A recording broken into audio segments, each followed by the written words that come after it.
Let's get started with the Pulse. A number of interesting stories there today. Bet you all have gotten an opportunity and a chance to go through some of them. Beautiful cover girl.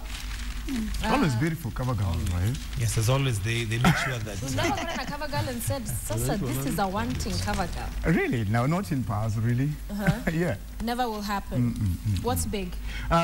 For me, I would take the viewer and everybody in the studio to page 8 and 9, which is basically the cover story today. And we're just analyzing the Nairobi club life. Yes. Our guys are balling big time.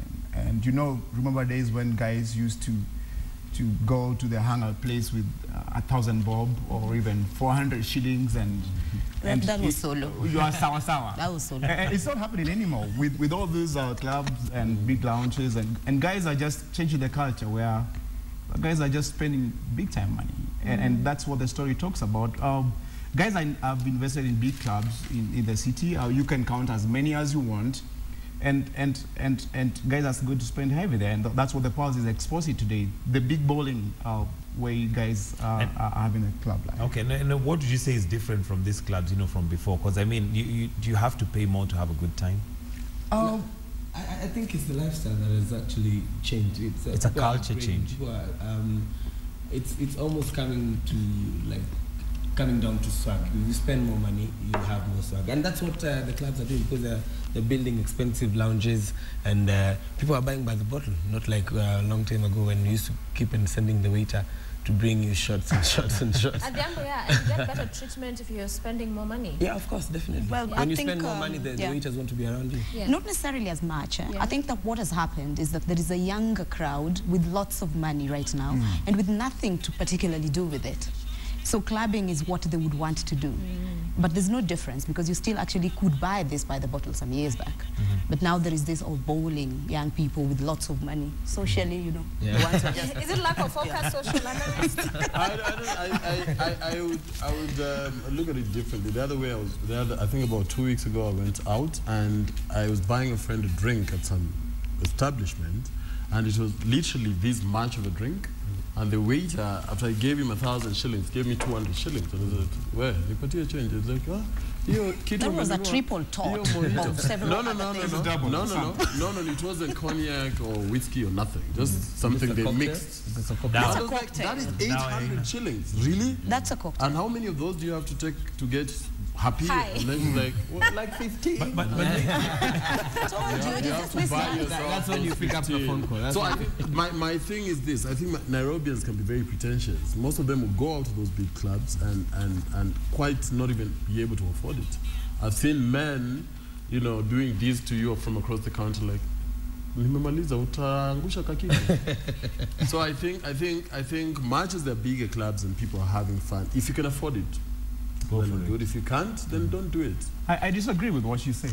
I don't think Nairobians, the young crowd, have nothing to do with the money. I think we're at a time when young people are really hustling really hard and making good cash. And make a good cash where you think, I am making good cash also to be happy. I know I can invest ABC amount of money in something, but at the same time I can also party nicely where I don't have to go and say, it's a YOLO generation. It's a YOLO generation. So you just want to sit there. That's what it seems in the club. But if you follow through, some of these people are being, you know, their cars are being taken. I disagree to the level of, is it even the young people spending? Because I think for the younger ones, most of them at least, they'll drink at home or at a cheaper place and then go to this other bougie places later where you spend, you know, 1,500 for a drink. Well, so I don't think it still happens. People still drink at home, but at no particular time will you ever go out in Nairobi and want to have a very good time with less than 5,000 shillings. Yeah, that ain't happening right now. It's not going to happen. It's true. And 90% of those people can't afford it. They just put it Of course, how do they manage to pay for it? Where are they getting the money? Well, you can take a loan or borrow. That's what I What say. is that thing? I'm sure. The less people go out to, I swear, the less people go out to try and just, you know. Let me tell you the secret. Then we have a bigger social problem. Let me tell you the secret of this. Analyst. I think at the end of the day, it's a matter of plan.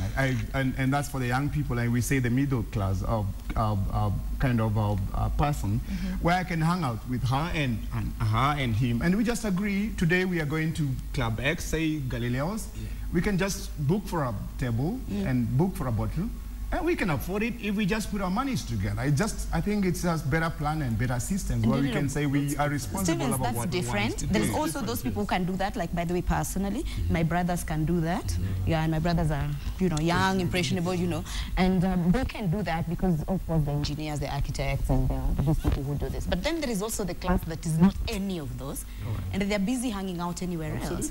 So that is what he's saying, that if you can't afford it, then don't flaunt it. But if you can afford it, then just do it, and then you can share. Because sharing, I think, is cool. Oh, yeah. I think there's a lot of pressure to impress. Like, to end up, oh my God, tapigwa selfie. Double tap. Then you tap, and then. Yeah, and then there's a lot of Instagram pressure. Everybody chilling. No, we didn't do that actually at the time.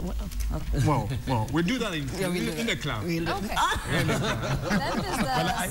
I think before we move from there, I think the thing that we should mention is that generally, if you can't afford it, please don't do it. Don't bother doing it. It's not a must. Yeah. You don't have to be under a lot of pressure to just feel good to be there. And take a loan for it. Till you make it, and it's expensive for the waiter. They're not going to take that on. The other day in Westland, some waiter came running to our table and said, somebody just walked out who came to say hi to us, pretending to go into the toilet. And I know him, he's a decent person. So he looked. And he had brought 6 chicks, and they had nyama, and they were having bottles. And he left with the waiter's money. So them, they have their number. See, they call. He was not drunk. He was happy in the bill. Because of the pressure that you have to do something on a Sunday. Yeah. In short, he was a thief. That was just a thief. No, they're removing a lot. Days that Friday you have to dunda, Sato, and then Sunday now you wear your shorts and completely the shirt out there. It's crazy.